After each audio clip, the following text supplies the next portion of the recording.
हरे बरम की कोट करुणा राखो राम जी।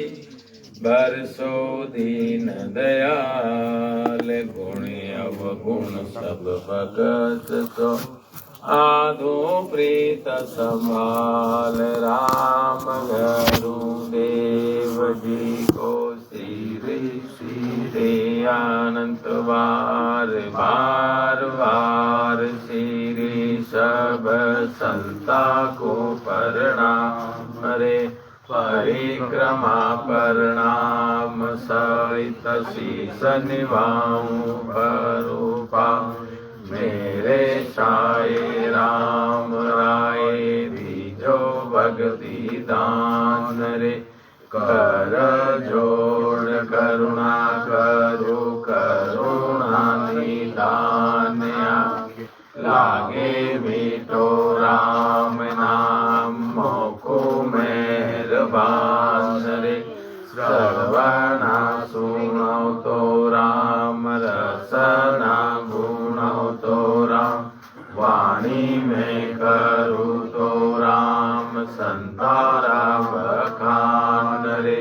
नाम के पतित दीजो नाम को प्रकाश दीजो। नाम के प्रतीत सुख सारण साचियान रे। सद्गुरु सुखराम जी महाराज ने भिन्न हो सदा स्वरूपी संताने भिन्न हो। सभी राम सने भाई बहन राम राम। तो आज ये सत्संगत हमारे सता स्वरूपी संत श्री आचार्यलाल जी गहलोत जैतरणों की कृपा से आज ये सोलापुर डिस्ट्रिक्ट के अंदर कचरावाड़ी तालुका मार्सरीस जिला सोलापुर वहाँ एक समय का सत्संगत हमारे सता स्वरूपी संतों के आदेश से सभी सोलापुर डिस्ट्रिक्ट वालों को राम राम से। तो महाराज सदगुरु सुखराम जी महाराज इस ग्रंथ के अंदर फरमा रहे हैं कि सदगुरु जी महाराज वो भी किसान का काम करते थे, खेती का काम करते थे। ब्राह्मण कुल था उनका और वो किसान के ऊपर ही उदाहरण देते हैं। अगर खेती का काम करते हैं तो जो खेती करने वाले जो रहते हैं उनके ऊपर ही उदाहरण के लिए महाराज फरमा रहे हैं कि उनको एक चौधरी मिले, तेजा चौधरी मिले। उनको ज्ञान सुना रहे हैं और संत फरमा रहे हैं, हे तेजा चौधरी तेरे को ये मनुष्य शरीर मिला, तेरे को एक अवसर मिला, तेरे को मनुष्य जन्म का, तेरा 84 का जन्म मरण का जो ये भव सागर के अंदर तू करनी कर्म के अंदर लगा उससे बाहर निकालने का एक तेरे को रास्ता बताता हूं। और तेरे को एक ऐसा अवसर मिला है कि इस मनुष्य जन्म में तू जो करना चाहे वो कर सकता है। इतनी परमात्मा तेरे को छूट दी, इसके लिए तेजा चौधरी सुन ले कि सुन तेजा सुख राम कहे हो अवसर मत चोक। जीती सारन हारियो ससवो कर ठोक। अब महाराज फरमा रहे, हे तेजा चौधरी क्या तेरे को ये मनुष्य जन्म मिला, तेरे को एक अवसर मिला, तेरे को 84 लाख योनियां पार करने के बाद में ये 43,20,000 बरस पार करने के बाद एक बार ये नरदे मेरे को मिली है। और ये मनुष्य जन्म से तो मोक्ष की प्राप्ति कर सकता है। और इस मनुष्य जन्म के अंदर तेरे को अगर मोक्ष की प्राप्ति नहीं हुई तो वापस नरक और 84 लाख योनियों में तू वापस चले जाएगा। इसलिए तेरे को परमात्मा ने यह अवसर दिया, तेरे को किसके लिए? परमात्मा का भजन करने के लिए, सिमरन करने के लिए। तो गर्भवास में जब 9 महीने गर्भवास में था, जब वो सृजनहार परमात्मा को तूने कितनी विनती की, हे परमात्मा मेरे को मानव शरीर दो, मेरे को गर्भवास से बाहर निकालो, मैं हमेशा आपकी भक्ति करूंगा, आपके सिवा दूसरा कोई नाम का सिमरन नहीं करूंगा, और आपका जो नाम है उस नाम के सिवा दूसरा कोई भजन सिमरन नहीं करूंगा। ऐसे तो कितने कितने वादे किए, आज तेरे को मनुष्य शरीर तेरे को परमात्मा ने अवसर दिया है 84 लाख योनि के बाद में, और उसके अंदर भी तू परमात्मा का भजन नहीं किया, सिमरन नहीं किया, तो वापस ये मनुष्य जन्म यानी ये जीती हुई बाजी तेरे को मिली है। और ऐसे भरतखंड में तेरे को मनुष्य जन्म मिला, और इसलिए महाराज फरमा रहे, हे तेजा चौधरी, ये तेरे को अवसर मिला है मनुष्य जन्म। इसके अंदर देश से सदगुरु जी महाराज से विधि लेके देश से तू भजन कर ले, ये इसके लिए परमात्मा ने तेरे को अवसर दिया। और तू अचेत होके सोया हुआ है, संत तेरे को जगा रहे हैं, क्योंकि 84 लाख योनि में तू जगत है, वहां पे तूने 84 लाख योनि में तू सोया था, अब ये मनुष्य जन्म मिला है, अब तो उठ जा, क्योंकि अवसर तेरे को वापस मिलने वाला नहीं है। ये अवसर तेरे को मिला है, ये परमात्मा का भजन करने के लिए, सिमरन करने के लिए तेरे को अवसर मिला है। और उसके अंदर तू भजन नहीं किया, सिमरन नहीं किया, तो वापस तेरे को लग 84 के अंदर तेरे को जाना पड़ेगा, नरक का दुख भोगना पड़ेगा। इसलिए महाराज फरमाए, हे तेजा चौधरी, ये अवसर को मत छूक, ये जीती हुई बाजी है, ये मनुष्य जन्म की, ये हार गया तो लग 84 तक तेरे को पिछतावा ही पिछतावा, 43 लाख 20,000 बरस तक तेरे को पिछतावा ही पिछतावा करना पड़ेगा। किसके लिए? मानव शरीर के लिए। मानव शरीर तो तेरे को मिल जाएगा, पर ऐसे कोई सदगुरु नहीं मिलेंगे, ऐसे कोई सताधारी महापुरुष नहीं मिलेंगे, तेरे जीव को ये सत्सबद नैन सर निजनाम डालने वाले सदगुरु नहीं मिले, तो वापस तेरे को 84 लाख की हो जाए। गुरु मिल जाएंगे तेरे को, पर सदगुरु मिलना बड़ा मुश्किल है। इसलिए महाराज फरमा रहे, हे तेजा चौधरी, आज तेरे को अवसर मिला है, इसको मत चूक। तो इसलिए महाराज फरमा रहे कि सुन तेजा सुख राम कहे, दावन छूके वीर यो अवसर बे जाव से, जो चिलता को नीर। अब महाराज फरमा रहे, हे तेजा चौधरी, ये अवसर को मत छूक, ये समय जाने के बाद में वापस मिलने वाला नहीं है। जैसे महाराज फरमा रहे हैं कि नदी का पानी बह के चले जाता, वो किसी के काम नहीं आता है, ऐसे तेरे श्वासा पूंजी धीरे धीरे कम हो रही है। इसलिए महाराज ने कहा, चलना रे नर विल मन करना, चलना रे नर विल मन करना, समझ समझ पग धरणा रे, समझ समझ पग धरणा रे नर विल मन करना। कि चलना है, ये समय जा रहा है, एक दिन धीरे धीरे समय चले जाएगा, ऐसा पूंजी खत्म हो जाएगा सीधा शमशान के अंदर, और वहां तेरा कोई नहीं है। ये जीव को भजन नहीं किया, सिमरन नहीं किया, तो जमदूत आके गले में फांसी डाल के गुजरों की मार मार लिखते लेके जाएंगे तेरे को। जब तेरे को कौन छोड़ेंगे? कुटुंब, कबीला, परिवार वाला सब बैठा है, सब जोर कर रहे हैं, राम राम कर, राम राम कर। करेगा कहां से वो? जमदूत आते गले में फंदा डाल दिया है, मुंह से राम भी नहीं बोलना दे रहा, वो 9 दरवाजे बंद कर दे रहा है, और इस 9 दरवाजे से जैसे जैसा कर्म किया उसी से उस दरवाजे से जीव चले जाएगा।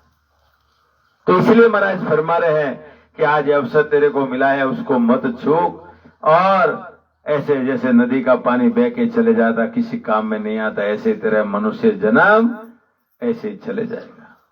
इसलिए संत उस तेजा चौधरी को कह रहे, हे तेजा चौधरी सुन ले। और महाराज क्या फरमा रहे कि सुन तेजा सुख राम कहे, गुरु सो वेद अजान, वैरी की गर्ज सार से, यो के वेद कुरान। अब महाराज फरमा रहे, हे तेजा चौधरी कि सुन, वेद कुरान भागवत सब कहते हैं कि अज्ञानी गुरु है और अज्ञानी ज्ञानी है। वो क्या काम करता है? वैरी का काम करता है। वैरी का मतलब ऐसा है, उसको कोई जानकारी नहीं है, उसने कोई अनुभव नहीं किया है। अपन उसके पास गए तो अपने 84 का जो रोग लगा हुआ है, ये जन्म मरण का रोग है, ये भव सागर में कितने कर्म किए उससे बाहर निकालने वाले ज्ञानी गुरु और अज्ञानी जीव अपने को मिल गए तो इस जीव का काम यानी वेरी का काम करता है, यानी उससे अपना जन्म मरण नहीं मिटता है। इसलिए अपने को परमात्मा ने ज्ञान इंद्र दी, बुद्धि दी, विवेक दी, किसके लिए दिया? सोचने के लिए, समझने के लिए। कोई भी ज्ञान गुरु सदगुरु करने के पहले अपने को परख करना है। तो इसीलिए महाराज फरमाया अपन परख नहीं करे, ज्ञान गुरु ज्ञान ज्ञानी के पास में गए तो अपने क्या मिलेगा? क्योंकि अपना जन्म मरण नहीं मिटेगा, जन्म मरण का रास्ता नहीं मिलेगा। तो अपन समझ लेना अंत समय में अपने को भी पिछताना पड़ेगा कि जाना था मोक्ष में, उनके पास गए पर ज्ञान नहीं है उनके पास में। तो इसी प्रकार महाराज फरमा रहे कि नाव जड़ी सागे कने कल की मत नहीं खाए, सुनते जा सुख राम के पाया रोग न जाए। अब महाराज फरमा रहे हैं कि संसार के अंदर रोग मिटाने की जड़ी तो बहुत है, पर उसको प्रयोग करने की विधि नहीं मालूम है। तो महाराज फरमा रहे हैं तो वो रोग कैसे जाएगा? तो इसी प्रकार महाराज फरमा कि मनुष्य अपने को राम राम आदि अनादि से कर रहा है, पर राम राम करने से मोक्ष की प्राप्ति सबको मालूम है होती है, पर उसके लिए अपने को विधि मिलनी जरूरी है, भेद मिलना जरूरी है। इसलिए संत ने बोले राम भजो तो मोक्ष मिलेगा, सत्य शब्द बिना नहीं। अब ये सत्शब्द नयन से निजना में कहां से लाना? यानी कुदरत कला जगाने वाले ऐसे कोई सत्ता स्वरूपी संत मिले, ऐसे कोई सदगुरु मिले, तब अपने को उस रोग की जड़ी, ये जन्म मरण का जो रोग की जड़ी लगी हुई अपने पास में, वो मुटाने वाले ऐसे सदगुरु मिलेंगे, तब अपने जन्म मरण का रोग मिटने का रास्ता मिलेगा। इसीलिए महाराज फरा मनुष्य आदि से राम राम तो करता है, पर राम राम करने की विधि नहीं मालूम है।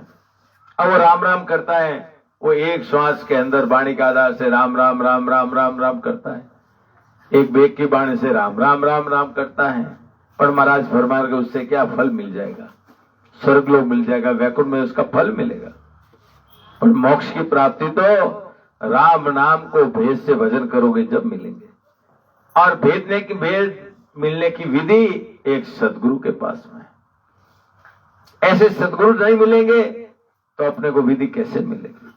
क्योंकि विधि मिलने का मतलब यह है कि अपन ये जीव आत्मा राम राम करे, पर कई जन्म के कर्म कितने किए। अब ऐसे ही एक वाणी से अपन श्वासा के आधार से राम राम करे तो उससे कर्म थोड़ी कटेंगे। तो संतों ने विधि बताया कि सांस और वो सांस में जब वो विधि अपनाओगे तब अपने कई जन्मों के कर्म काटने का रास्ता मिलेगा। सांस के अंदर राम राम राम राम वो सांस है, वो संतों की मेहर से आता है और सदगुरु की मेहर से आता है। जब अपना राम राम उस सांस से करते, एक राम आ रहा, दो आ रहा, तीन आ, जैसे जैसे कर्म कटते जा रहे, जैसे राम राम बढ़ते जाते हैं। क्योंकि कई जन्मों में कितने कर्म किए। सदगुरु जी महाराज फरमा के जब तक कर्म है, जब तक मैं उस देश में नहीं लेके जाता, इसके लिए अपने कई कर्म करने का रास्ता बताते हैं और राम नाम की जो विधि बताते हैं। अगर विधि नहीं मिलेगी तो महाराज फरमा रहे अपना ये सारे ऊपर भी आप सारी उम्र राम राम राम राम बेग की वाणी से और वाणी के आधार से राम राम कर लो सारी उम्र, पर फल मिले, पदवी मिले, गर्भ न छूटे कोई, यानी तुम्हारा ये जन्म मरण मिटने वाला नहीं है। तो इसीलिए महाराज फरमा रहे हैं कि जो 84 का रोग अपने को लगा है, उसकी सही जड़ी औषधि ऐसे सदगुरु के पास में है। जब ये मिलेगी तभी अपना जन्म मरण मिटेगा। इसलिए महाराज फरमा रहे हैं कि झाड़ा औषध नावरे सुन सागे हो, जस बिन सुन सुख राम के कारी लगे न कोई। अब महाराज फरमा के संसार के अंदर झाड़ा देने वाले बहुत हैं, दवाई देने वाले बहुत हैं, और शिष्य को सिमरन नाम देने वाले और देने वाले सब एक जैसे हैं। पर महाराज फरमा रहे हैं कि बिना जानकारी वो झाड़ा दे रहा तो उसका रोग मिटेगा क्या?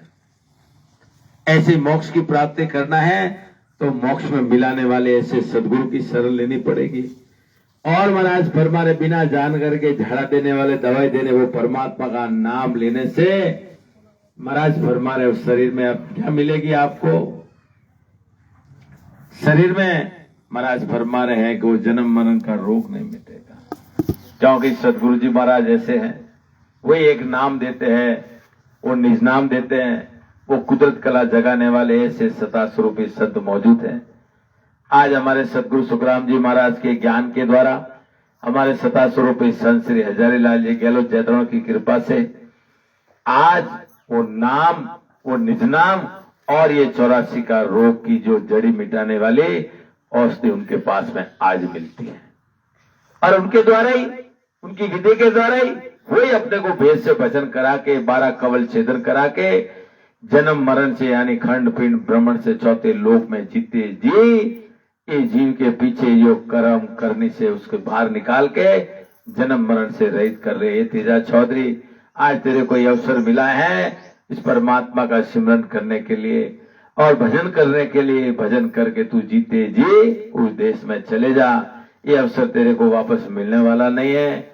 इसलिए महाराज फरमा रहे कि झूठा गुरु के पास झूठा शिष चल जाए, सुनते जा सुख राम के दोनों सुधन काय। अब महाराज फर्क है, बिना भेद कोई भी चीज की अपन विधि नहीं अपनाओगे और रात दिन उसके ऊपर काम कर रहे हो तो सफलता नहीं मिलेगी।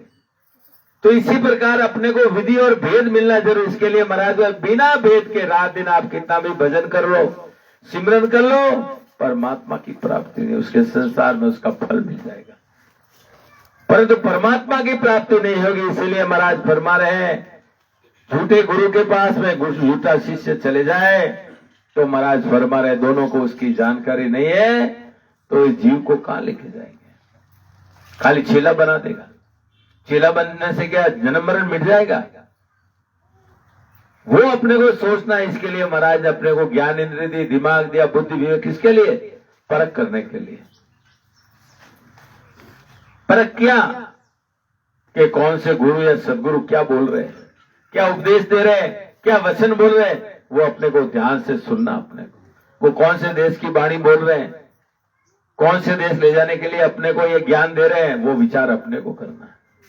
वो न्याय नहीं करोगे और जब अपने को नहीं मालूम है, ऐसे बिना सोच समझ के गुरु कर दिया, सदगुरु कर दिया, वो कर दिया, तो अंत समय में अपने को पछताना पड़ेगा। क्योंकि अपन पहचान नहीं की, ज्ञान की, गुरु की, सदगुरु की अपन पहचान नहीं करे तो जाना तो मोक्ष में हो गए का, अंत समय में अपने को पछताना पड़ेगा। इसलिए अपने को परमात्मा ने बुद्धि दी है सोचने की, समझने के लिए। अपने को ज्ञान, शब्द सब परख के लो, क्योंकि अंत समय में अपन को पछताना नहीं पड़े। इसलिए महाराज फरमा रहे कि सुनते जा सुख राम कहे, समझ सोच मन माए, अब के अवसर चूकिया जुग जुग पर ले जाए। अब महाराज फरमा रहे, तेजा चौधरी तेरे मन के अंदर थोड़ा विचार कर, तू थोड़ा सोच ले, समझ ले कि अब ये अवसर तेरे को मिला है मनुष्य जन्म को, परमात्मा की प्राप्ति जन्म के अंदर नहीं हुई तो जुग जुग 84 लाख योनियों के अंदर 43,20,000 बरस तक तेरे को ये जन्म मरण का दुख, ये गर्भवास का दुख तेरे को भोगना पड़ेगा। और वो भोगने बिना तेरे को छूटने वाला है नहीं है। इसलिए हे तेजा चौधरी, तेरे उस मन के अंदर सोच ले, विचार कर ले और हित कर मन को पूछले मरे लिए, हित कर मन को चले मरेली, दिल अपने में जोए लिए, दिल अपने में जो। इस मंडली को पूछ ले कि तेरे को कहां जाना है, कौन से देश में जाना है, किसके लिए जन्म मिला है, क्यों मिला है, उसका तो विचार कर ले। अगर विचार नहीं करेगा तो कहीं जाके फंस गया तो तेरा जन्म मरण मिटने वाला नहीं है। इसलिए महाराज फरमा रहे कि अवसर सो का बात को वापिसताओ हो, जन सुख देव कहते हैं सुन जो रे सब लोग। अब महाराज फरमा रहे, किसके लिए कह रहे? सब पूरे संसारियों को कह रहे, स्त्री पुरुषों को फरमा रहे कि संसार के जितने भी स्त्री पुरुष है सब सुन लो कि मनुष्य जन्म में अगर परमात्मा की प्राप्ति के बिना ऐसे ही चले गया तो 84 लाख योनियों तक पिसताना पड़ेगा। सदगुरु सुखराम जी महाराज को 18 बरस तक इंतजार करा, जब तक उसको पूर्ण परमानंद की प्राप्ति नहीं हुई, जब तक वो परमात्मा को विनती के, हे परमात्मा जब तक ये सांसा पूंजी है, जब तक आपकी प्राप्ति हो तो मैं भी नरक और 84 में चले जाऊंगा। उन्होंने भी परमात्मा को बहुत विनती की कि बरस 18 बिन काड़िया हमारे आस रही घर माए मरो ने संदेशो साहेब सांभळो।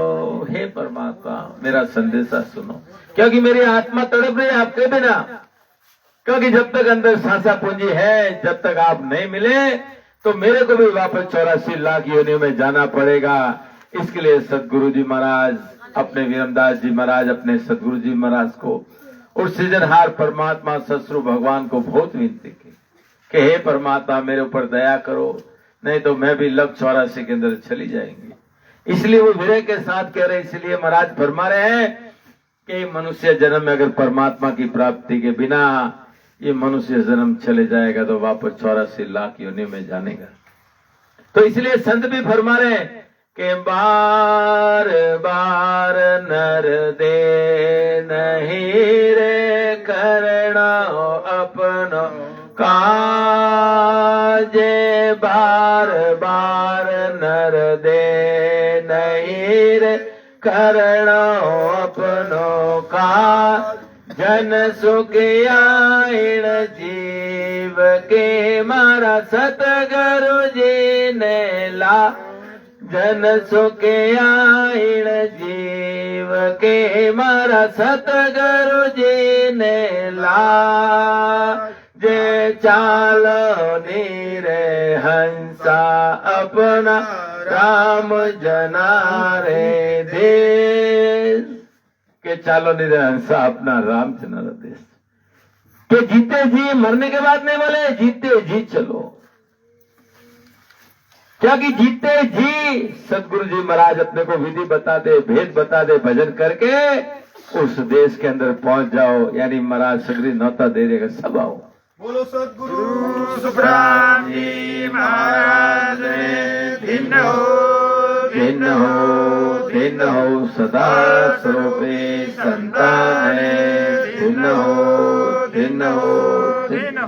तो इसलिए महाराज फरमा रहे हैं कि अपने को ज्ञान गुरु सदगुरु शब्द लेने के पहले अपने को परख करनी चाहिए। इसलिए महाराज फरमा रहे हैं कि कन भो का गुरु हद का भावे सो कर आए, सतगुरु बिन सुख राम के सांसों कदे न जाए। अब महाराज फरमा रहे हैं कि संसार के अंदर करनी कर्म बताने वाले आपको गुरु बहुत मिल जाएंगे। करनी कर्म का मतलब ये जब करो तब करो, रोजा करो, उपवास करो, 11 करो, सोमवार करो, मंगलवार करो, शुक्रवार करो, शनिवार, ये सब बताने वाले गुरु आपको सब मिल जाए। पर ये करने से तुम्हारा जन्म मरण मिटने वाला नहीं है, क्योंकि उससे संसार के अंदर आपको फल मिल जाएगा। आपको फल भोगने के बाद में वापस 84 लाख योनि में जाना पड़ेगा। फल के अंदर दोनों फल आपको साथ में भोगने पड़ेंगे, शुभ फल और अशुभ फल। शुभ कर्म किए हैं, दान पुण्य जब तक किया है, जब तक आपका सुकृत आप वैकुंठ में चले जाओगे, स्वर्गलोक में चले जाओगे, जैसा जैसा आपने पुण्य किया। और जिस दिन आपका पुण्यात खत्म हो गया, वापस 84 लाख योनि में अशुभ भोगने के लिए जाओ। यानी जीव ये करने कर्म के अंदर इतना बंधा हुआ है, ये कान फूकने वाले गुरु बहुत मिल जाएंगे आपको, पर जन्म मरण मिटाने वाले ऐसे सता स्वरूपी संत, ऐसे सदगुरु कभी कभी संसार के अंदर प्रकट होते हैं, और उनके द्वारा ही, क्योंकि वो सृजनहार परमात्मा से, ससुर भगवान से जो जीवों को तारने का औदा यानी परवानगी लेके आए, और वही सदगुरु जब मिलेंगे तब आपको ये जन्म मरण का रास्ता मिलेगा। बाकी आप करने कर्म कराने वाले कनफू का गुरु चाहे कितने भी करो, वो आपको 3 लोक में रखने वाले यानी खंड पिंड ब्रह्मण के बाहर नहीं ले जा सकते हैं। इसलिए महाराज फरमा रहे कि सतगुरु बुद्धि से भजन किए बिना तुम्हारा जन्म मरण जन बिना नाई, मोक्ष में जाना है, जन्म मरण मिटाना है तो सतगुरु की शरण लेना। अब महाराज क्या फरमा रहे कि सतगुरु क्या कर जानिए, आपारक कहूं मोय, ज्ञानी तो सुख राम के नाना विध काज होय। अब महाराज फरमा रहे कि सदगुरु करना अपने। अब पहचान क्या उसकी? अब सदगुरु को कैसे पहचानोगे? सदगुरु कैसे होते, कैसे जाना जाता है? महाराज उसकी परीक्षा करके बता रहे हैं कि ज्ञानी तो संसार में कई प्रकार के होते, पर सदगुरु की परख अलग ही है। क्योंकि अपने को ज्ञान निधि दिमाग दिया, विवेक दिया परमात्मा ने। ज्ञान गुरु सदगुरु को पहचानने के लिए परमात्मा क्या फरमा रहे कि सतगुरु की पार का सुन जो चित दे कान, केवल बिन सुख राम के भजन दूजो जान। अब महाराज फरमा के सदगुरु की यही पहचान है, क्योंकि संसार के 3 प्रकार के रहते हैं। पहले गुरु, एक सतगुरु जो महाराष्ट्र में ज्यादातर सतगुरु लिखते हैं, सतगुरु नहीं लिखते, और एक है सतगुरु। गुरु है वो गर्भवास से आए हैं, वो तुम्हारा जन्म मरण में, और सतगुरु है वो भी गर्भवास में आए। एक सतगुरु है वो गर्भवास में नहीं आते। जो गर्भवास में नहीं आते उनके द्वारा ही वो सशब्द नयन स्वरूपी वो हीरा लेके आए। क्या है वो? सशब्द नयन सर के सिवा दूसरा कोई भजन नहीं करते, सिमरन नहीं करे। उनका तो एक ही लक्ष्य है। कौन सा? कि मैं तो एक शब्द सत लिया, हाँ मैं तो एक शब्द सत लिया, साजन आन छोड़ सब दिया, साजन आन छोड़ सब दिया, मैं तो एक शब्द सत लिया, मैं तो एक शब्द सत लिया। वो सशब्द नयन सर के सिवा कोई दूसरा सिमरन नहीं करते। उनका तो एक ही लक्ष्य है कि इस आत्मा रुतंती है तो उसको परमात्मा के देश में पहुंचाना।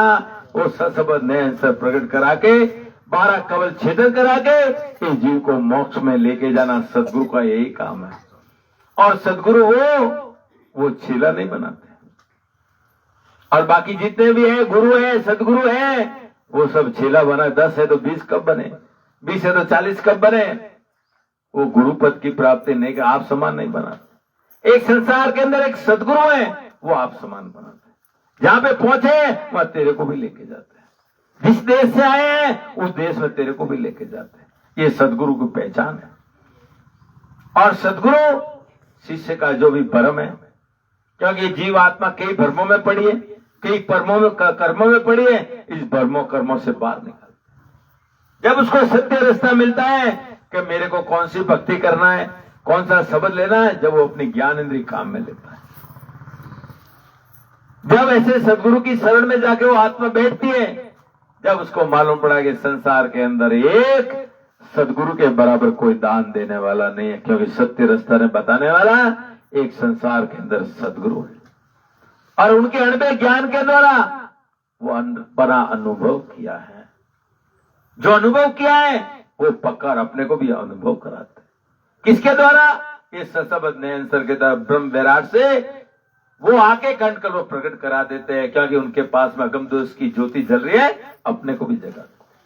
तब समझना वो सदगुरु है, वही सदगुरु की पारक है। इसलिए महाराज फरमा रहे हैं एक लास्ट में, और क्या फरमा रहे कि अणबे कागज लाविया ब्रह्म देश को जाए, सौतारे सुख राम के हंसा को जग माय।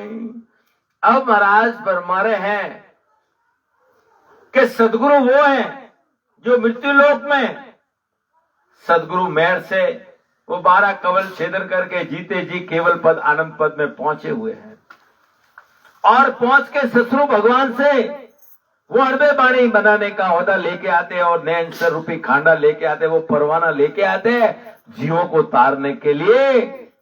और उनके द्वारा ही ये जीव मोक्ष में जाते हैं, क्योंकि ब्रह्म देश से वो परवाना लेके आए, वो नैन सर रूपी खांडा लेके आए। उनके साइन के बिना एक भी जीव मोक्ष में नहीं जा सकता है। इसलिए महाराज फरमा रहे हैं कि ऐसे संतों की आपको परख करनी पड़ेगी। आगे आपको मराठी के अंदर हमारे संत अशोक पिंगले साहब बोलेंगे। राम राम।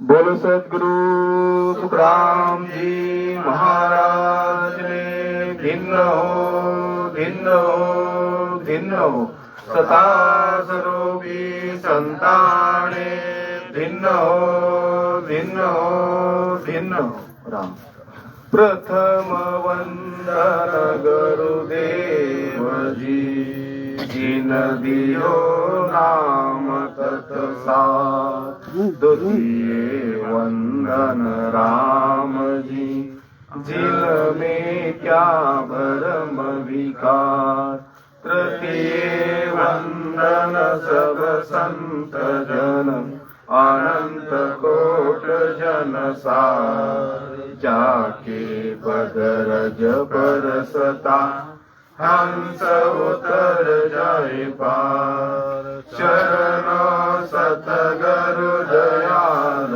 को मुकर जय हरिनाम, नित पथ संगत सारथी आजीवन मोक्ष सुख राम, सब दरदी कागज करो सब वन कलम कटाय, साथ समंदर साई करो सतगुरु गुण लिखान जाए। नमो नमो सुख राम जी राम संत गुरुदेव, जन राघो वंदन करे चरण कमल की से, नमो राम केवल ब्रह्म सतगुरु सत भगवंत, जन सुख सारन वंदन करे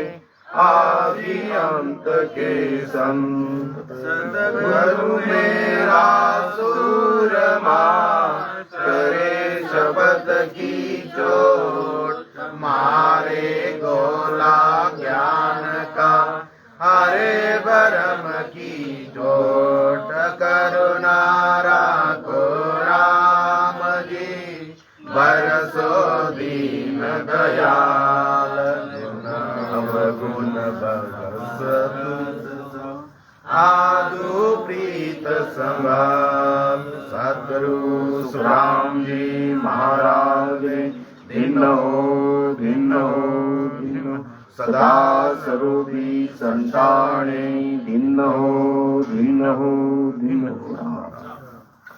आज आपण सद्गुरू सुखरामजी महाराजांची अनुभववाणी. आता सद्गुरू सुखरामजी महाराज हे कोण आहेत आधी समजून घेऊ. का तर हे सद्गुरू सुखरामजी महाराज हे नाव तुम्ही पहिल्यांदाच ऐकलं असेल.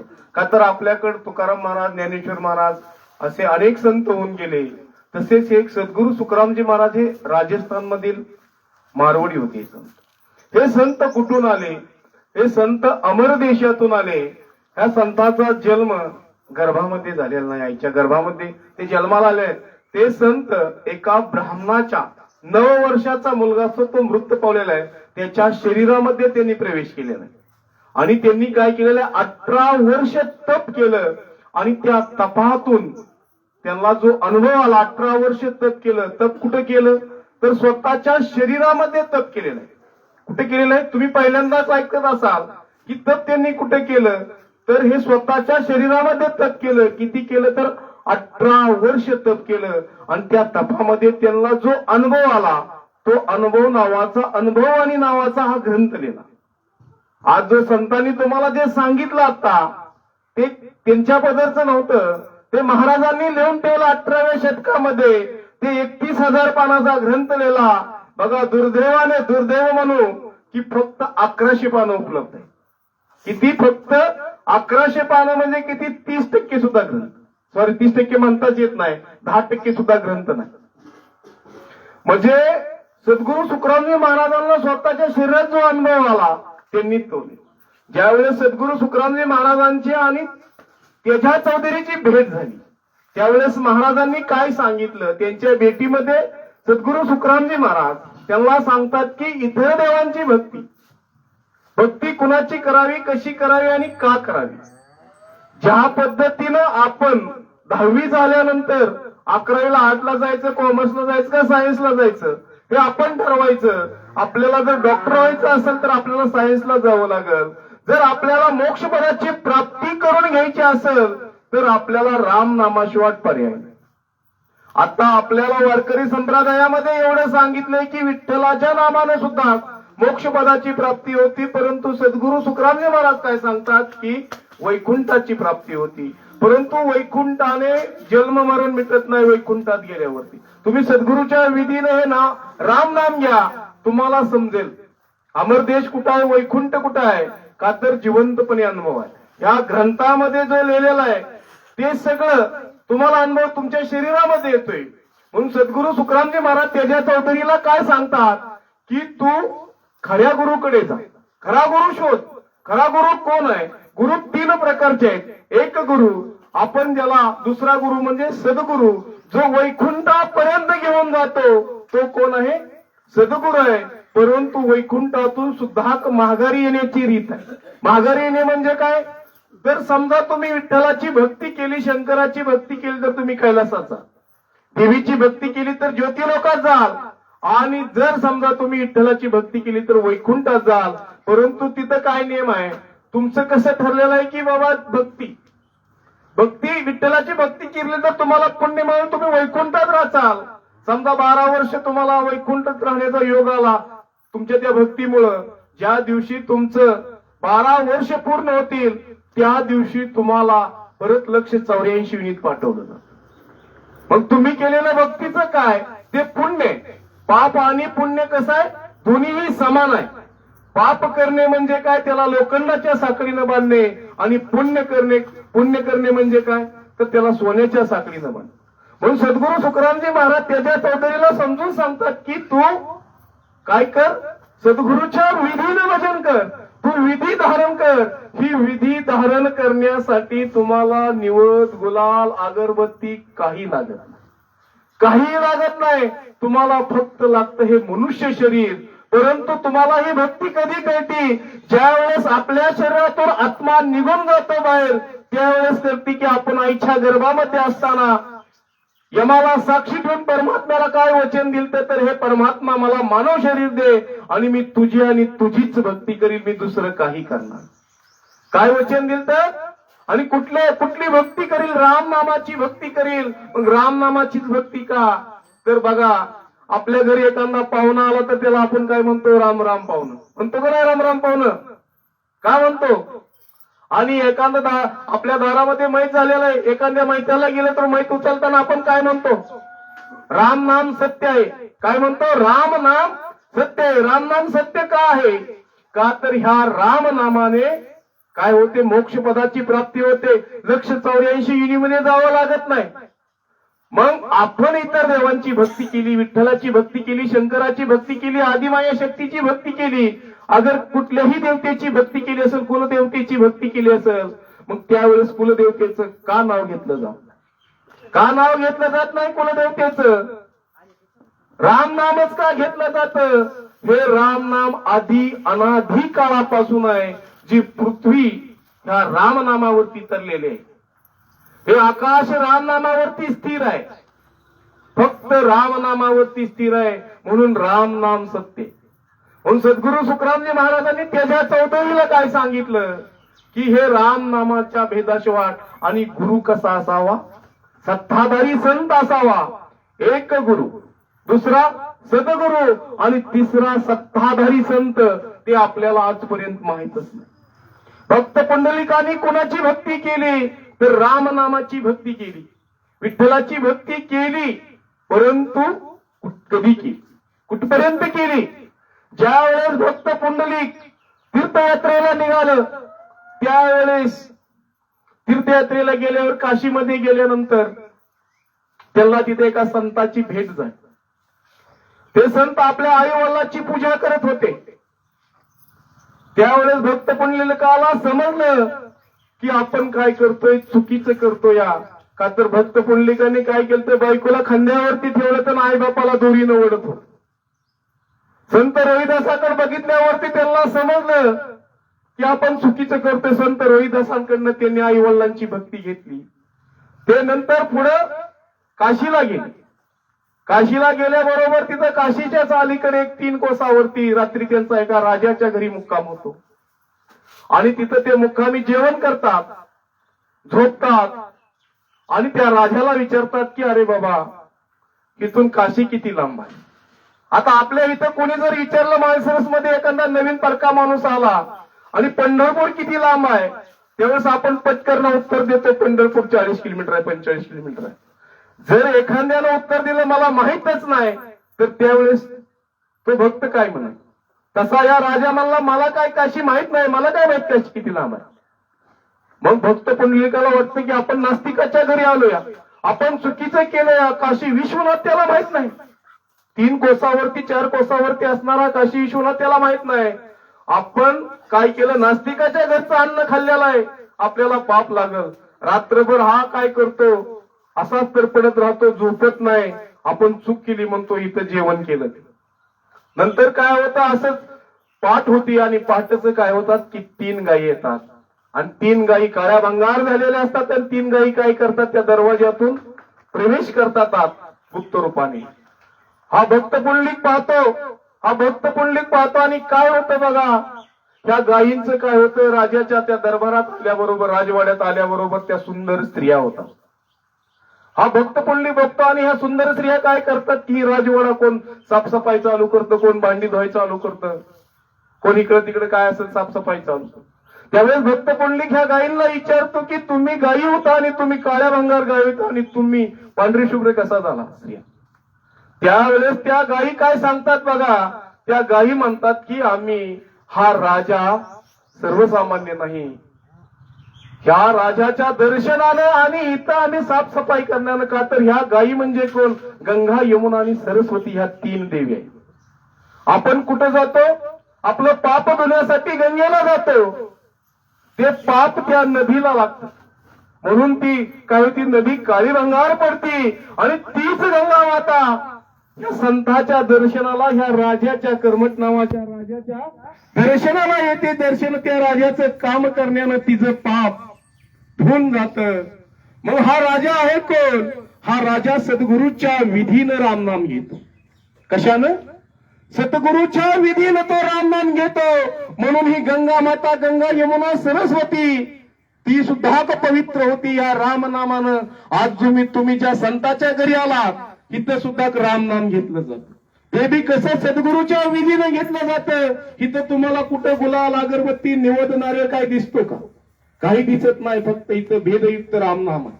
का तर एका श्वासामध्ये 20 वेळा रामनाम बसून तुमच्या डोक्यापासून केसापर्यंत आपल्या शरीराला किती रोमावलेत माहित आहे? 3.5 कोटी वलयत आणि सद्गुरूच्या विधीनं 20 वेळा रामनाम घेतल्याबरोबर 70 कोटी जप बाहेर पडतो. हा पराक्रम आहे या भक्तीचा. या भक्तीसाठी आपण जन्माला आलेला आहे. कशासाठी आलेला आहे? या रामनामासाठी जन्माला आलेला आहे. त्या गंगा मातेला सुद्धा पश्चाताप होतोया. का तर आपण कुठलं पद घेतलेलं आहे? त्या गंगा मातेचं पद घेतलेलं आहे. ज्यावेळेस तिला मनुष्य शरीर मिळलं होतं त्या यमुना मातेला सुद्धा पश्चाताप होतोया. म्हणून ते केलेलं पाप धुण्यासाठी जे पाप आपण गंगा मातेला जातो, आंघोळ करतो, त्याच्यामुळे ती गाईच्या रूपानं ते काळ्या पडलेले आहेत आणि ते धुण्यासाठी ते कुठे येतात? त्या कुर्मट नावाच्या राजाच्या घरी.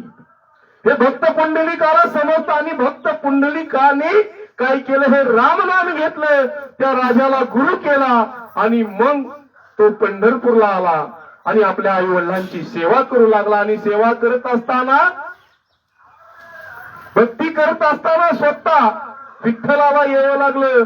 म्हणजे जो सद्गुरूच्या विधीनं भजन करतो त्याच्या तिथं 33 कोटी देवता, ब्रह्म, विष्णू, महेश आणि आदिमाया शक्ती हजर असते. विठ्ठलाला यावं लागलं दर्शन द्यायला.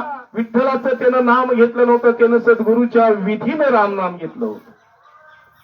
म्हणून विठ्ठल सुद्धा तिथं आला त्यावेळेस भक्त पुंडलिकानं काय केली? विट टाकली आणि त्या विठेवरती 28 युग विटेवरती उभा राहायला सांगितलं. काय सांगितलं? 28 युग तो विठेवरती उभा राहा. बघा, म्हणजे त्या भक्ताचं त्याला ऐकावं लागलं. सद्गुरूच्या विधीनं रामनाम घेणाऱ्या भक्त पुंडलिकाचं ऐकावं लागलं. परंतु हे आपल्याला सांगितलं गेलेलं नाही. हे ज्ञान काय केलेलं आहे? घडवलेलं आहे. खरं ज्ञान. का तर हे रिसायकलिंग आहे. काय? ही कसा चक्र आहे? 4 युगातून आपल्याला एकदा मनुष्य शरीर मिळतं. मग 4 युगाचं आयुष्य किती आहे? 43,20,000 वर्षातून आपल्याला 100 वर्षाचं फक्त ही शरीर मिळतं. आणि ह्या शरीराचा हा पराक्रम आहे, हा अवतार आहे. ह्या अवतारासाठी, मनुष्य अवतारासाठी 33 कोटी देव, ब्रह्म, विष्णू, महेश आणि आदिमाया शक्ती तरपडतात. म्हणून सद्गुरू सुखरामजी महाराजांना या अध्यायामध्ये परमपस्तावा नावाचा जो अध्याय, ह्याच्यामध्ये काय सांगितलंय बघा. देवता काय म्हणतात ते ऐका. भक्ती बिसारी राम की मिनका देही पाय, पचतासी सुखराम कहे लक 84 माय. महाराज फरमाते हैं कि मनुष्य का शरीर पाकर परमात्मा की भक्ति भूल गया, सो 84 लाख योनि में पछताएगा. आता सद्गुरू सुखरामजी महाराज इथं काय सांगतात की आपल्याला काय झालेलं आहे? मनुष्य शरीर परमात्म्यानं दिलेलं आहे. ती किती वर्षानंतर? 84 लक्ष युनिटून जन्माला आपण 84 लक्ष युनिट पार करून आपल्याला हा मनुष्य देह मिळाला आहे. म्हणजे 43,20,000 वर्षानं आपल्याला हे मनुष्य देह मिळाले. तरीही काय होतोय? आपण ह्या परमेश्वराची, खऱ्या परमेश्वराची रामनामाच्या भक्ती आपण काय केले? विसरले. आज इथं बसलेलं कोणाचं वय 60 असेल, कोणाचं 70 असेल, कोणाचं 50, 40, 30, 20 असेल. परंतु आपण खऱ्या रामनामाच्या भक्तीला आपण काय झालेलं आहे? विसरलेलं आहे.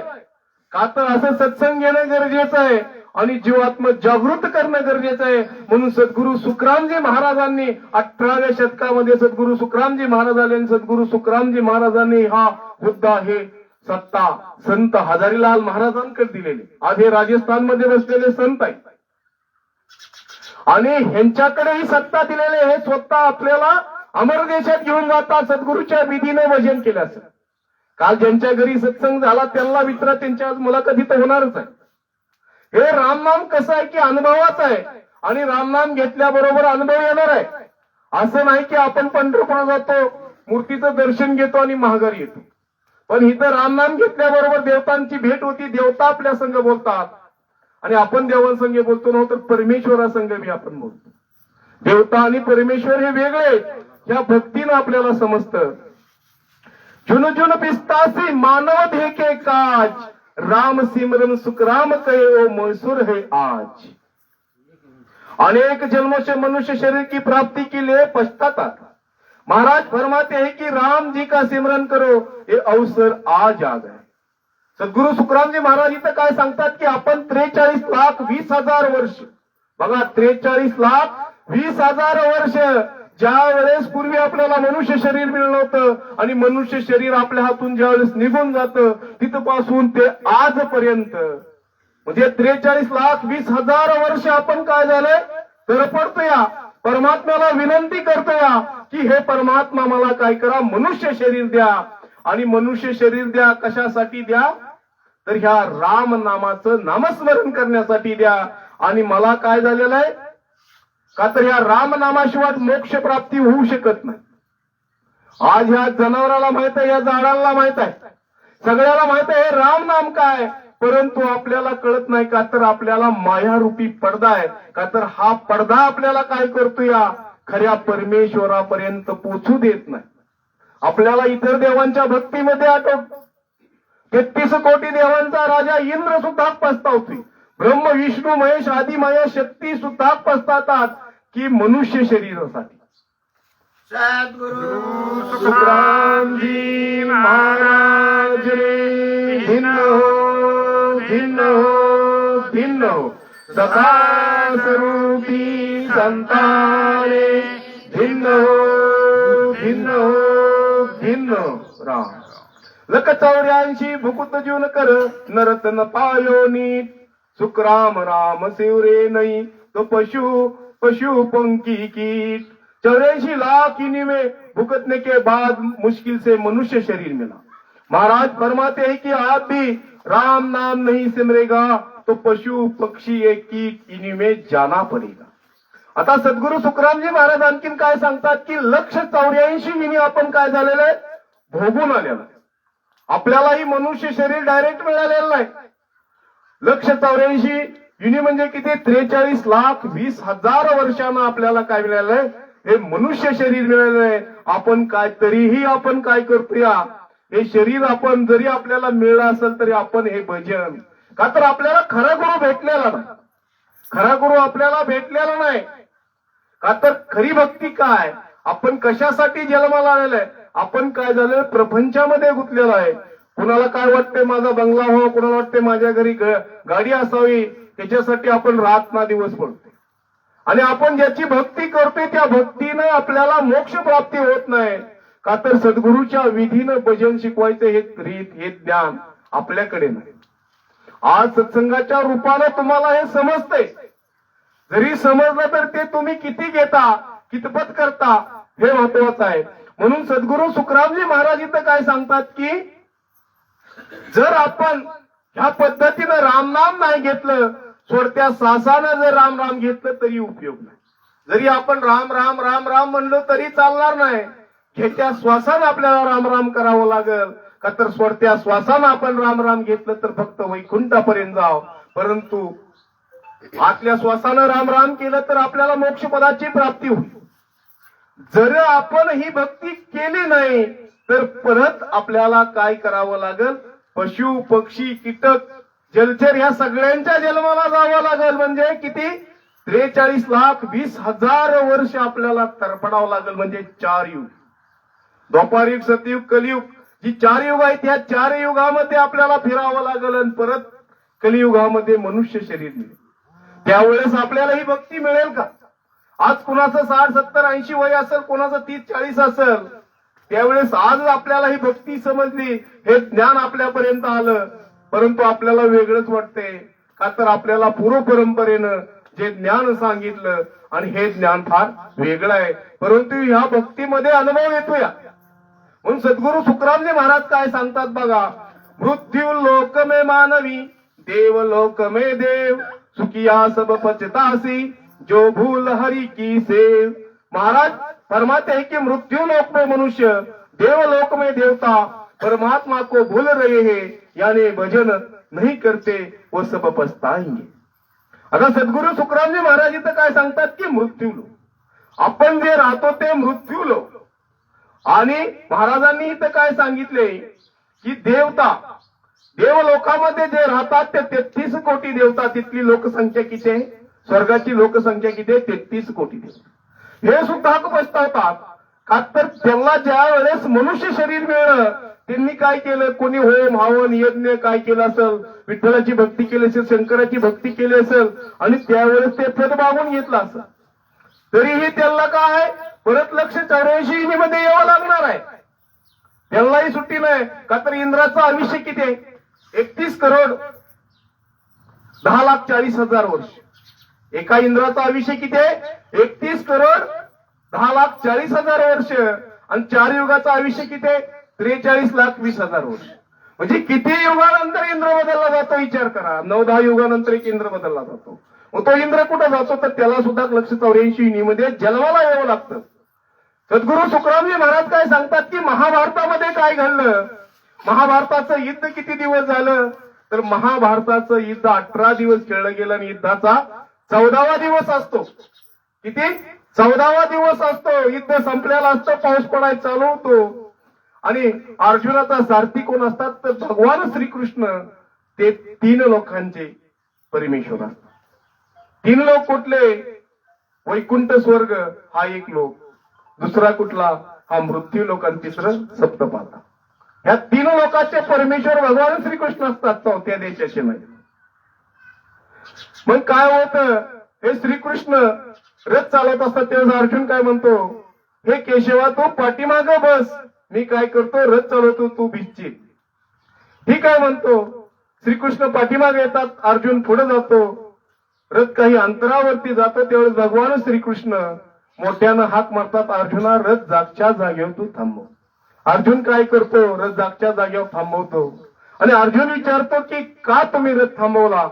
त्यावेळी भगवान श्रीकृष्ण काय सांगतात ऐका, की ही जी किड्या मुंगळ्याची जी लाईन चाललेली आहे, ही जी लाईन आहे ही काय होईल? ह्याच्या घोड्याच्या टापाखाली आणि रथाच्या चाकाखाली हे किडे मुंगळे मरून जातील. अर्जुनाला मोठं हसू येतं. अर्जुन मोठ्यानं हसतो. काय म्हणताय तुम्ही? 14 वर्ष माझ्या बाणानं, 14 दिवस माझ्या बाणानं रती महारथी तपस्वी मारली. का तर महाभारतामध्ये एकही सैनिक असा नव्हता, तो भक्त कुठल्या ना कुठल्या देवांचा भक्त होता. आणि हे सैनिक कुठून गोळा झालं? भारतातून नाही, आफ्रिका खंडापासून, आशिया खंडातून गोळा झालेले सैनिक होतं. आणि असं सैनिक माझ्या बाणानं मरत होतं. त्यावेळेस तुम्ही भगवान श्रीकृष्ण, तुम्ही मला ह्याला मारू नका त्याला मारू नका म्हणला नाही. आणि आज या किड्या मुंगळ्या मरते ते, याची तुम्हाला का काळजी? याचं मला कारण सांगा. त्यावेळेस भगवान श्रीकृष्ण काय कारण सांगतात? ह्याच्यामधील सर्वात मोठा जो किडा आहे, जो कोण मुंगळा असेल, किडा असेल, जो काय असेल ते असेल, तो कोण होता? 14 वेळा त्यानं इंद्रपद भोगलं होतं. किती? 14 वेळा इंद्रपद भोगलं होतं. विचार करण्यासारखी गोष्ट आहे. एका इंद्राचं आयुष्य किती? 31 करोड 10,40,000 वर्ष. असा तो 14 वेळा इंद्रपदावरती बसला होता. त्याला सुद्धा 184 मध्ये जन्माला यावं लागलं. मग एक इंद्रपद मिळवण्यासाठी एक निर्विघ्न 101 निर्विघ्न अश्वमेध यज्ञ करावे लागतात. पांडवाने राजसूय यज्ञ केलता, त्यांच्या नाकी मिळालत यज्ञ सफल होण्यासाठी. मग विचार करा, तरी त्या इंद्राचं जन्ममरण मिटलं का? जन्ममरण मिटलेलं नाही. का तर ही भक्ती त्यांनी केलेली नव्हती. जो ही भक्ती धारण करेल त्याला मोक्ष पदाची प्राप्ती होईल. म्हणून आज तुम्हाला हे मनुष्य शरीर मिळाले, तुम्ही निर्णय घ्यायचा आहे. काय करायचं? तुम्हाला 100 रुपये दिले ते तुम्ही बँकेत टाकायचं का दारू प्यायचे का जुगार खेळायचं का आणखीन काय करायचंय तुम्ही ठरवायचंय. जसं हे 100 वर्षाचं तुम्हाला आयुष्य मिळालेलं आहे आणि ह्या आयुष्यामध्ये रोज तुमच्या खात्यामध्ये 21,600 श्वास परमेश्वर टाकतो. एक जरी श्वास कमी आला तरी आपण आउट. विचार करा, ही मनुष्य शरीर आहे आणि हा भेद सत्ताधारी संताने वेदीजनाकडे हा भेद घेतल्यानंतर इथं जे कंठामध्ये जे राम नाम येतं ते अमर देशातून येत, इथून तिथून येत नाही, वैकुंठातून येत नाही, कुठून येत नाही. आणि हीच खरी भक्ती आहे. हीच भक्ती तुम्ही जागृत करा आणि ह्याच भक्तीनं तुम्ही काय करा? नामस्मरण करा, नाहीतर इंद्रा गदगद होईल आपली. ज्याला किती 14 वेळा इंद्रपद भोगलं तरी त्याला 184 युनिमेने जन्माला यावं लागलं, हे भगवान श्रीकृष्णानं अर्जुनाला सांगितलेलं आहे.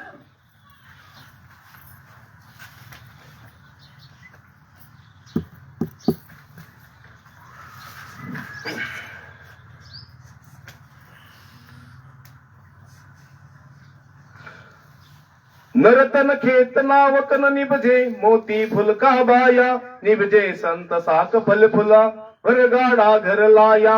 महाराज फरमाते कि मनुष्य शरीर खेत के समान है, जिसमें राम नाम रूपी कण यानी बीज बोया जाता है, जिससे समय पर खेती करने से पैदावार बहुत अच्छी होती है और किसान बैलगाड़ी भर भर कर अनाज घर पर लाता है. वैसे ही सदगुरु विधि से भजन करने पर एक श्वास में 70 करोड़ नाम आते हैं, जिससे साधक की भक्ती भरपूर होती है. आता सद्गुरु सुखरामजी महाराज इथं काय सांगतात की आपण धान्य पेरतो. सद्गुरु सुखरामजी महाराज हे सुद्धा शेतकरी होते. शेतकरी होते, ते ब्राह्मण समाजात जरी जन्माला आले असते तरी ते शेती करून आपला उदरनिर्वाह करत होते. म्हणून महाराजांनी तो उदाहरण कशाचं दिलेलं आहे, तर शेतीचं उदाहरण. आपण काय करतो, ज्वारी किती पेरतो, एक ज्वारीचा दाना पेरल्याबरोबर आपल्याला किती वंजळभर मुठभर ज्वारी मिळते, बरोबर आहे का. तसं सद्गुरु सुखरामजी महाराज काय म्हणतात की हे शरीर आहे, ही शेती आहे, आणि ह्या शरीरामध्ये राम नाम घ्यायचे. काय करायचे, जसं ज्वारीचा एक आपण दाना पेरतो, बरोबर आहे, तशाच पद्धतीने हे राम नाम घ्यायचंय. हे राम नाम कसं घ्यायचंय, सद्गुरूच्या विधीने घ्यायचंय. श्वासोश्वासामध्ये 20 वेळा रामनाम घ्यायचे आणि 20 वेळा बाहेर सोडायचे. का तर आपल्या शरीराला डोक्यापासून नकापर्यंत किती रोमावले, रोमावले म्हणजे आपल्या शरीरावरती केस, मराठी भाषेत सांगायचं म्हणजे आपल्या शरीरावरती किती केस आहेत, तर 3.5 कोटी. आणि सद्गुरूच्या विधीनं आपण 20 वेळा रामनाम काय करतोय, आत घेतोय. 3.5 कोटी गुणिले 20 बरोबर किती झालं, 70 कोटी जप एका श्वासामध्ये बाहेर पडतोया. तसं आपण काय करतोया, एकरामध्ये जर ज्वारी पेरली तर किती पायलीवर पेरतोय, आणि किती पोती घेऊन घरी येते, 10-15 पोती घरी घेऊन येते. तसे सद्गुरूच्या विधीनं आपण रामनाम घेतल्याबरोबर आपल्याला किती 70 कोटी जप फायदा होते. किती 70 कोटी जपाचा फायदा होतोय. म्हणून सद्गुरू सुखरामजी महाराज काय म्हणतात की ह्या विधीनं तुम्ही काय करा, भजन करा. ह्या विधीला तुम्हाला काही लागत नाही, पैसे लागत नाही, गुलाल लागत नाही, अगरबत्ती लागत नाही, काही लागत नाही. फक्त सत्ताधारी संपादन करणं हा भेद घ्यायचा आहे. म्हणजे बी कुठलं पेरायचंय तुम्ही ठरवायचं, बरोबर आहे. आपल्याला ज्वारी घ्यायची का बाजरी घ्यायची का काय घ्यायचं, का हाय असंच आपलं शरीर धनुरा रानात ठेवायचा आणि 100 वर्ष झालं का परत आपण 184 मध्ये जायचं. का तर काय, हे आपल्या हातात आहे. म्हणून सद्गुरू सुखरामजी महाराजांनी उदाहरण काय दिलेलं आहे, शरीर म्हणजे शेती आहे, आणि ह्या शेतीमध्ये राम नामाचं बीज पेरा आणि सद्गुरूच्या विधीनं तुम्ही काय करा, भजन करा.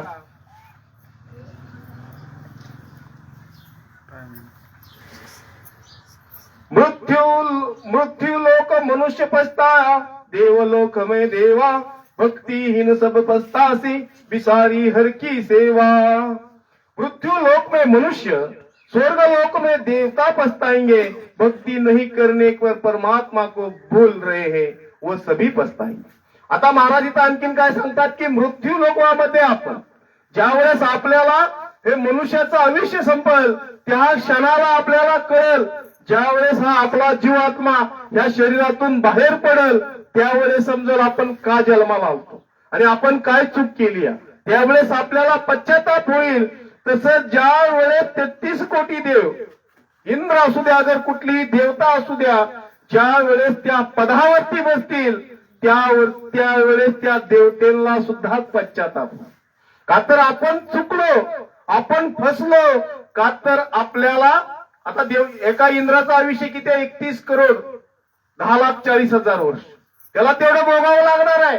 काम आणि काम आहे, देवाला काम आहे. आपण एखाद्या मंदिरात गेलो तर गप जातो का, काहीतरी आपलं घरान घेऊन जातो का नाही, अरे बाबा देवा माझा पोरगा अभ्यास करत नाही, त्याला बुद्धी दे, किंवा माझं असं होऊ दे, माझं तसं होऊ दे. का तर त्या देवतेला ते तुमचं काम करावं लागतं, का तर त्या देवता व्यस्त आहे. प्रत्येक देवाला जबाबदारी दिलेली. जसं आज आपल्यावरती कुटुंबाची जबाबदारी आहे. आज तुम्ही तासभर सुद्धा गीत चैन बसू शकत नाही, का तर तुमच्या डोक्यात काही ना काहीतरी चाललेलं आहे, काहीतरी काम करायचंय. तसं त्या देवतांना सुद्धा जबाबदारी दिलेली आहे. मग त्याला ते आयुष्य पूर्ण करावं लागतंय. त्याला ज्यावेळेस मनुष्य शरीर मिळेल त्यावेळेस त्याला ही भक्ती मिळेल का, त्यावेळेस संत असतील का धरतीवरती, हा भेद मिळेल का, म्हणून त्यांना सुद्धा पश्चाताप होईल. परंतु तुम्हाला मनुष्य शरीर मिळालेलं आहे, तुम्हाला ही भक्ती मिळालेली आहे. ही भक्ती काय सांगणारे संत आहेत आणि अमर देशामध्ये जिवंतपणे घेऊन जाणारे संत आहेत. आता या धरतीवरती आहेत.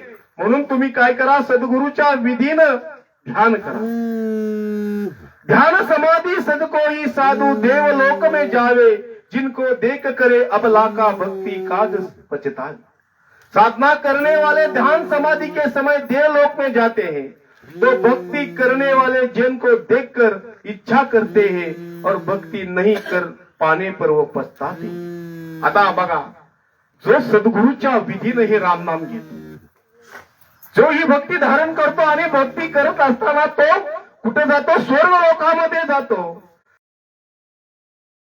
आणि त्यांना काय वाईट वाटतं, त्यांना सुद्धा पश्चाताप होतो. तुमच्या माझ्यासारखा सर्वसामान्य सद्गुरूच्या विधीनं राम घेतो, त्यावेळेस देवता सुद्धा पछतावतात. ही स्वर्ग लोकातील किस्सा आहे.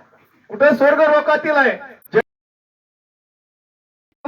वाजन बैठे जाई देवलोक करे मुझे मुझे बूझे देव ही उत्तर लाई. इंद्रलोक में देवता की सेज यानी आसन पर भक्ति करने वाले जन जाकर बैठते हैं, तो देवता ही आपस में प्रश्न करते हैं और देवता ही जवाब देते हैं. ज्या वेळेस मी सद्गुरूच्या विधीनं भजन करून तुमच्या माझ्यासारखे इंद्रलोकात जातील. कुठे इंद्रलोकामध्ये गेल्यावरती इंद्रदेवता त्यांना खाली बसवत नाही. इंद्रदेवता काय करतो, त्यांच्या सिंहासनावर संताला बसवतो आणि ह्या संताला बसवल्याबरोबर तिथल्या ज्या देवता सभेमध्ये ज्या प्रमुख देवता आहेत त्या मनामध्ये कुजबुजतात.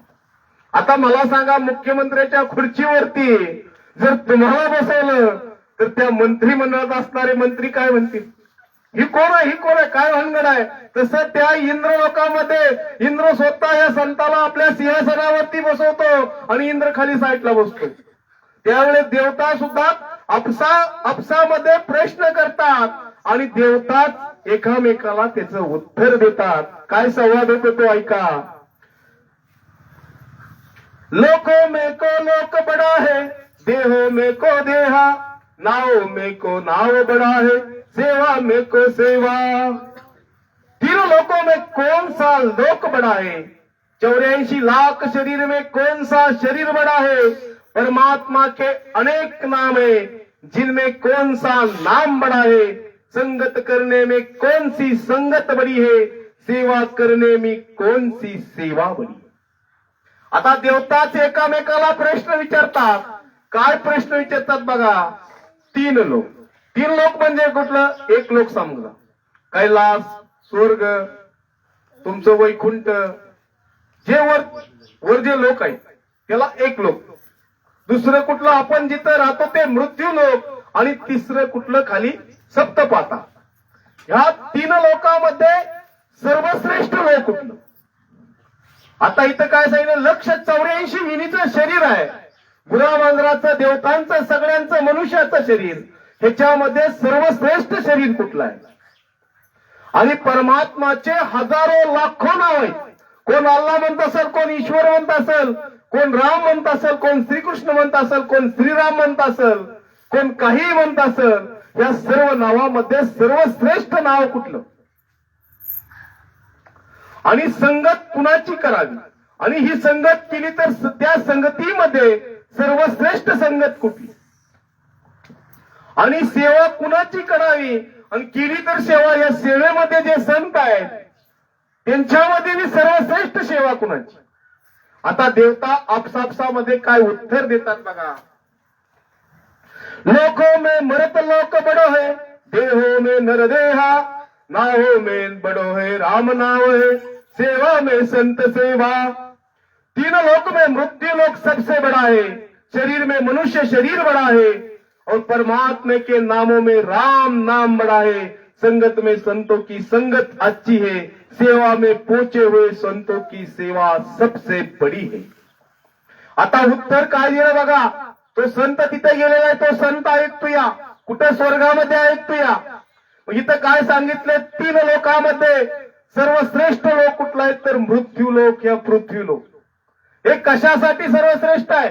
स्वर्ग का नाही, खाली पाताळ का नाही? आपण त्या स्वर्गात जाण्याची धडपडतोया, पण सर्वश्रेष्ठ लोक कुठला आहे तर हे आपण जिथं राहतो त्याला मृत्यू लोक म्हणतात। का तर ह्या मृत्यू लोकांमध्ये तुम्हाला काय मनुष्य शरीर आहे, आणि हे मनुष्य शरीरानं तुम्हाला काय होतं या मोक्ष पदाची प्राप्ती होती। देवतांचं शरीर कसं आहे? शक्तिपुंज आहे देवतांना, आणि मनुष्याला काय ज्योत आहे, काय ज्योत आहे मनुष्याला। देवतांना मोक्षाला जाता येत नाही का तर देवतांनी केलेली भक्ती साठत नाही का तर त्यांना पोट नाही, आपल्याला काय पोट आहे। म्हणून सद्गुरू सुखरामजी महाराज इथं काय सांगतात की 184 मधील शरीर कुठलं आहे? मनुष्य शरीर हे सर्वश्रेष्ठ आहे, आणि परमेश्वराचे लाखो नाव आहेत, करोडो नाव आहेत, त्याच्यामध्ये सर्वश्रेष्ठ नाव कुठलं आहे तर राम नाम आहे। काय राम नाम? ते कसं आपण मराठी शाळेमध्ये क क कपाचा आणि ज्ञानोबापर्यंत शिकलो, अपासून आहापर्यंत ही 12 व्यंजने शिकलो, मूळाक्षर शिकलो। त्याच्या मूळाक्षरामध्ये र हे शब्द किती नंबरला येतो? किती नंबरला येतं र हे शब्द? 27व्या नंबरला येतं। रेला काना आ हे 2, 27 2 ध्यानात ठेवा। म हे शब्द कितव्या नंबरला येतं तर 25व्या नंबरला येतं। या तिन्हीची बेरीज करा, 27 अधिक 2 बरोबर किती? 29, 29 अधिक 25 बरोबर किती झालं? 54। एक राम बरोबर किती? 54। आपण 2 वेळा काय म्हणतो? राम राम पावनं म्हणतो। किती झालं? 54 54 108 झालं। आणि आपल्या गळ्यामध्ये जे माळ असते ती किती मण्याची माळ असते? 108 म्हण। ज्या वेळेस आपण इतर देवांची भक्ती करतो बघा, त्यावेळेस आपण 108 मण्याचा जप करतो, त्या जपामध्ये जे पुण्य मिळतं ते 2 वेळा राम राम म्हणण्यानं मिळतं। किती? 2 वेळा राम राम म्हणण्यानं मिळतं। म्हणजे हा मंत्र मोक्ष पदाची प्राप्ती करून देतो। म्हणून इथं काय सांगितलेलं, देवता सांगतात स्वर्गामध्ये बसलेल्या देवता की हे राम नाम सद्गुरूच्या विधीने घेणारा हा कोण आहे? संत आहे। म्हणून इंद्र सुद्धा आपलं सिंहासन सोडून त्या संताला सिंहासनावरती बसवतो। म्हणून सद्गुरू सुखरामजी महाराजांनी इथं काय सांगितले, संगत कुणाची करावी तर संतांची संगत करावी। तुम्ही संगत जर दारुड्याशी केली तर तुम्हाला सुद्धा एक वेळ वाटेल नाही काय राहिलं तर काय करा वाटेल? दारू पिऊ वाटेल। जर तुम्ही संगत ह्या घराशी केली तर तुम्हाला लय झालं एकदा तरी वाटेल आपण सुद्धा काय करावं? राम नाम घ्यावं। संगत कोणाची करावी? संतांची करावी। संगत जर तुम्ही सर्जनच्या घराशी केली तर तुम्हाला वाटेल की आपण सुद्धा हे राम नाम घ्यावं। म्हणून सद्गुरू सुखरामजी महाराज इथं काय सांगतात तर संगत कुणाची करावी? संतांची करावी। सद्गुरु सुखरामजी महाराज ने भिन्न हो भिन्न हो भिन्न हो सदा स्वरूपी संताने भिन्न हो भिन्न हो भिन्न हो। संगत कुणाची करावी तर संतांची करावी बघा। आणि कुठल्या संतांची करावी? आता ह्याच्यामध्ये बी फरक आहे। संगत कुठली करावी आणि कुठल्या संतांची करावी? जे संत कुठं पोहोचलेले आहेत? अमर देशामध्ये पोहोचलेले आहेत, जे अमर देशामध्ये घेऊन जातात आपल्याला, अशा संत सुखरामजी महाराजांच्या ज्ञानाची संगत करावी, त्यांच्या विचाराची संगत करावी, जेणेकरून आपल्यामध्ये असणारा ब्रह्म तुटून जाईल। म्हणून सद्गुरू सुखरामजी महाराजांनी तर काय सांगितले ते बघा। सद्गुरू सुखरामजी महाराज त्यांनी सांगितलेलं हे सर्वश्रेष्ठ लोक कुठला आहे? हे त्यांनी सांगितलेलं आहे मृत्यू लोकामध्ये ना आपण भाग्यशाली आहेत, आपण मानव अवतारित आहात. जमदेव सूप कोतवाली रिद्ध भंडार कुबेरा इंद्र कहे दास तुम्हारा ले हो सिंहासन मेरा. संतों ऐसे संतों को यमराज अपनी कोतवाली सौंपते हैं. कुबेर जी अपना रिद्धियों का भंडार सौंपते हैं. इंद्र कहता है आप मेरा सिंहासन लो लीजिए मैं आपका दास हूं. बघा ज्यावेळेस सद्गुरूच्या विधीनं भजन करून गेल्याबरोबर काय होते, यमराज जो मानेवर बसलेला यमराज काय म्हणतोय, माझी कोतवाले तू इथंच थांब, मोक्षाला जाऊ नको. स्वतः यमराज म्हणतोय की माझं काम काय, कोतवालीचं काम आहे, जीव घेऊन जायचं काम आहे माझं. हे तू काय कर, तू हे काम कर, माझं सिंहासन तू घे. कुबेरजी काय आहेत, रिद्धी सिद्धी भंडाराचा राजा कोण आहे, कुबेर आहे. कुबेरजी सुद्धा म्हणतात की मोक्षाला जाऊ नको, तो इथंच थांब. इंद्र सुद्धा काय म्हणतो की माझं सिंहासन घे, माझं जे काम आहे ते तू काम कर. हे राम नाम घेणाऱ्याला आमिष दाखवलं जातं. या काय दाखवलं जाते, आमिष दाखवलं जाते. ब्रह्म कहे गडो तुम भी बजो, शिव कहे करो सार, विष्णु कहे कीजिए प्रतिपाला ओ वैकुंठ तुम्हारा. ब्रह्मा जी कहते हैं कि आप मेरे सिंहासन पर बैठकर सृष्टि की रचना करो और मिटाओ. शिव जी कहते हैं आप संहार करो. विष्णु कहते हैं वैकुंठ आपका है, आप ही पालन पोषण करो. ज्या वेळेस आपण सद्गुरूच्या विधीनं भजन करून ब्रह्मलोकात जातो त्यावेळेस ब्रह्मदेव काय सांगतो की तू माझ्या सिंहासनावरती बस. ब्रह्मदेवाचं काय काम आहे, जन्माला घालायचं काम आहे. संत तिथंही थांबत नाही. नंतर ते कुठे जातात, कैलासात जातात, शिवलोकात जातात. शिवजींचं काय काम आहे, संहार करायचं, मारण्याचं काम. शिवजी तेच म्हणतात. आणि ज्यावेळेस वैकुंठात गेल्यावरती विष्णूचं काय काम आहे, तर पालन पोषण करायचं काम आहे. स्वतः विष्णू काय सांगतात की माझ्याकडे जे काम आहे पालन पोषण करायचं, हा मुद्दा तू चालव, तू मोक्षाला जाऊ नको. आणि आपण काय म्हणतो, वैकुंठ हेच माझं मोक्ष आहे. मग यांनी इथं का थांबवलंय संताला का सिंहासन दिलं जातं या, का तर ते संत सद्गुरूच्या विधीनं रामनाम घेतो या, हा साक्ष आहे, हा पुरावा आहे. म्हणून सद्गुरू सुखरामजी महाराज काय सांगतात की तुम्ही काय करा, सद्गुरूच्या विधीनं भजन करा. ते 30 कोटी देव, ब्रह्म, विष्णू, महेश आणि आधिमाया शक्ती तुमच्या कामासाठी हजर आहेत. काय हजर आहेत. तुम्ही राम नाम घ्या. राम किती आहेत, 4 राम. एक राम दशरथ घर डोले, एक राम घट घट में बोले, एक राम का सकल पसारा, एक राम है सबसे न्यारा ओ परमेश्वर. राम किती आहेत, 4 राम. आपल्याला फक्त एकच राम सांगितलं, ते श्रीराम. ज्यांनी शरीर धारण केले ते परमेश्वर नाहीत. ज्यांनी शरीर धारण केले ते परमेश्वर नाहीत. श्रीरामाला सुद्धा 4 वेळा धरतीवर 4 लाख वेळा धरतीवरती येऊ. हे रामायण महाभारत असंच घडत राहणार आहे. 4 युग येणार आहे, ती जाणार आहे, येणार आहे, ती जाणार आहे. ती ह्या चक्रामध्ये आपल्याला अडकायचंय का आपल्याला मोक्षपदाची प्राप्ती करून घ्यायची, हे आपल्याला ह्या मनुष्य शरीरामध्ये ठरवाय सांगितले. एक राम दशरथ घरडवले. जे श्रीराम कशासाठी जन्माला आले, रावणाला मारण्यासाठी जन्माला आले. त्यांचं परत कार्य काय, काहीच नाही. दुसरा राम घटघट म्हणजे जो आपला आत्मा आहे, तो एक राम, तो परमेश्वरापासून आलेला तो राम. तिसरा राम ज्याचा सकळ पसारा अनुरेणूमध्ये ज्याचं अस्तित्व मानलं गेलं, तो एक राम. आणि चौथा राम सबसे न्यारा, सगळ्यात वेगळा आहे तो परमेश्वर. कसा आहे, वेगळा आहे तो परमेश्वर. कधीही धरतीवरती येत नाही, तो धरतीवरती कधीही येत नाही. म्हणून सद्गुरू सुखरामजी महाराज काय सांगतात की ह्या रामाची भक्ती करा. का तर ह्या राम नामामध्ये काय ताकद आहे. का तर पूर्वजनाने आपल्याला सांगितले, भूत लागलं का राम राम म्हणा, काय भीती वाटली का राम राम म्हणा, एका क्षणात सगळं पळून जाते. बोलो सद्गुरु सुखरामजी महाराज ने भिन्न हो भिन्न हो भिन्न हो सता स्वरूपी संताने भिन्न हो भिन्न हो भिन्न हो. बोलो राम सद्गुरु देवजी महाराज ने भिन्न हो भिन्न हो. परम दयाल सद्गुरु सुखराम जी महाराज ने भिन्न हो भिन्न हो. अनंत सुख सम्राट सद्गुरु सुखराम जी महाराज